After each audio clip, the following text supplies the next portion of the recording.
दोस्तों, हमारे साथ ऐसा कितनी बार होता है कि हम अपनी किस्मत को कोसते हैं। हम अक्सर यही कहते हैं कि हमारी किस्मत कितनी फूटी है। ऐसा मेरे साथ ही क्यों होता है?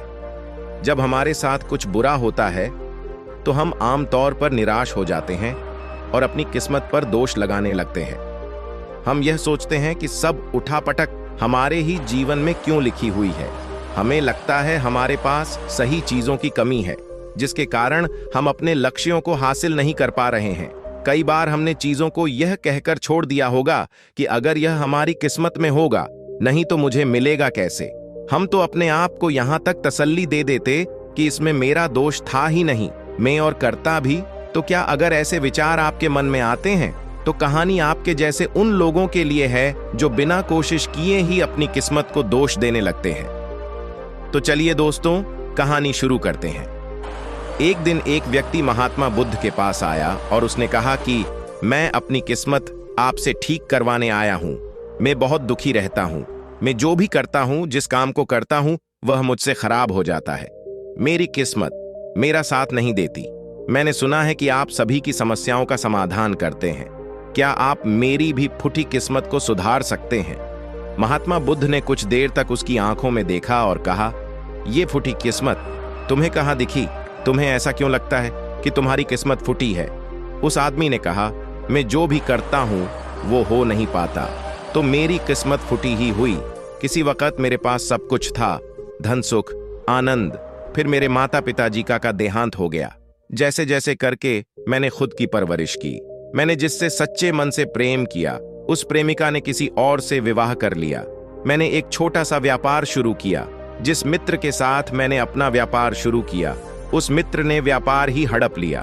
मैं अपनी जिंदगी से पूरा हताश हो गया हूं। फिर एक दिन मुझे किसी ने आपके बारे में बताया कि आप सभी समस्याओं का समाधान निकालते हैं, इसलिए मैं आपके पास आया हूं।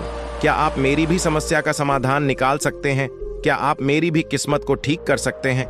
महात्मा बुद्ध ने कुछ देर सोचा और उस आदमी से कहा, लाओ अपनी फूटी किस्मत मुझे दे दो, मैं अभी उसकी मरम्मत कर देता हूं। व्यक्ति ने कहा, मैं अपनी किस्मत को कैसे दे सकता हूं? वह तो दिखाई भी नहीं देती। महात्मा बुद्ध ने पूछा, जब तुम्हें तुम्हारी किस्मत दिखाई नहीं देती तो तुम्हें कैसे पता कि वह खराब हो चुकी है? बुद्ध ने आगे कहा कि मैंने कभी ऐसा नहीं देखा कि किसी की किस्मत खराब हो चुकी है। व्यक्ति ने उत्तर दिया कि मेरी किस्मत खराब हो चुकी है, तभी तो मेरे साथ सब कुछ गड़बड़ हो जाता है। मेरे बने बनाए काम पर पानी फिर जाता है। अगर मेरी किस्मत अच्छी होती तो सब कुछ ठीक होता ना।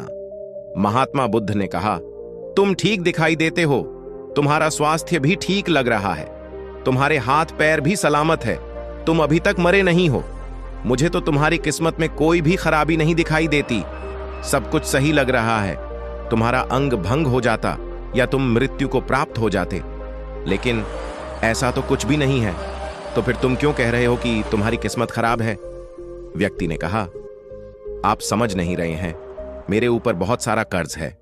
लोग रोज मेरे घर पर धमकाने आते हैं, जिनसे मैंने कर्जा लिया है। वे मुझे मारने तक की धमकी देते हैं। यहां तक कि मेरा घर भी उन लोगों ने छीन लिया है, अभी भी मेरे पीछे पड़े हैं। तो ऐसे कैसे कह सकता हूं कि मेरी किस्मत ठीक है?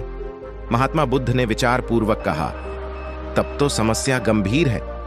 व्यक्ति ने उदासीनता के साथ कहा, जी हां, अब आप मेरी बात समझे ना कि मैं कितने बड़े दुख से गुजर रहा हूं। महात्मा बुद्ध ने आवाज में समझाया, तुम्हारी किस्मत अच्छी है, तभी तुम जीवित हो, अपनी समस्याओं का सामना करने के लिए, और इस जीवन से ही अपनी समस्याओं का सामना कर सकते हो। व्यक्ति ने कहा, बुद्ध, आप नहीं समझ रहे। तब महात्मा बुद्ध ने कहा, समझ तुम नहीं रहे, आओ मेरे साथ आओ। और बुद्ध उस व्यक्ति को अपने साथ पास स्थिति एक नदी किनारे ले गए और कहा, मैं इस नदी में एक सूखा पत्ता गिरा देता हूं, तो तुम मुझे बताओ ये पत्ता किस दिशा में बहेगा? व्यक्ति ने कहा, पत्ता तो नदी की दिशा में बहेगा। बुद्ध ने कहा, बिल्कुल सही। अब बताओ पत्ते की किस्मत किसके हाथ में है? व्यक्ति ने कहा, पत्ते की किस्मत नदी के हाथ में है। तो बुद्ध ने कहा, लेकिन पत्ते तो मेरे हाथ में है, मैं चाहूं तो इसे नदी में डालूं, चाहे तो ना डालूं। व्यक्ति ने कहा, तो फिर इसकी किस्मत आपके हाथों में है, आप जहां चाहे इसे डाल सकते हैं। महात्मा बुद्ध ने कहा, लेकिन इस पत्ते की किस्मत मेरे हाथों में नहीं है, मैं कितना भी चाहूं इस पत्ते को सूखने से नहीं रोक सकता। ये सूख ही जाएगा और मर ही जाएगा। जब तक ये पेड़ पर था, इसे ऊर्जा मिल रही थी, लेकिन अब ये पेड़ से अलग हो गया है। अब बताओ, इस पत्ते की किस्मत अच्छी है या बुरी? व्यक्ति ने कहा, अब तो इसकी किस्मत बुरी है, क्योंकि ये अब अपने पेड़ से अलग हो गया है। अब ये ज्यादा दिन जीवित नहीं रह पाएगा, ना ही हरा रहेगा। महात्मा बुद्ध ने कहा, अभी यह मरा नहीं है। यह पत्ता अभी भी वो सब कुछ कर सकता है जो यह पेड़ पर रहकर नहीं कर सकता था। बुद्ध ने उस पत्ते को हवा में छोड़ दिया। वह उड़कर दूर जा गिरा। तब बुद्ध ने कहा, देखो, यह पत्ता पेड़ पर रहकर कभी भी इतनी दूर नहीं जा सकता था।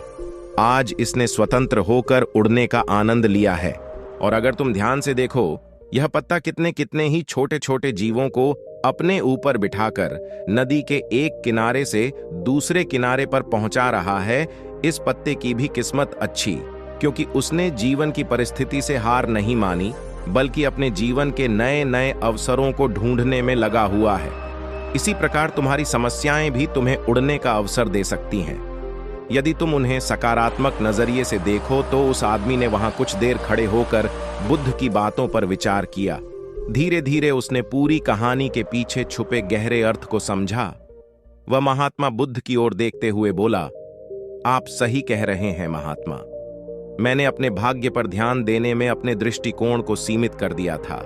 मैं अपना पूरा प्रयास अपनी समस्याओं और उनसे होने वाली मुश्किलों पर ही फोकस करता रहता था, जिस कारण मैं उन समस्याओं में मौजूद अवसरों को देखने में असमर्थ था। लेकिन मुझे अब समझ आ गया है, मेरी फूटी किस्मत बस एक डर और निराशा से उत्पन्न हुई एक धारणा थी। इस कहानी से हमें यह समझने को मिला है कि हमारी किस्मत हमारे हाथों में होती है।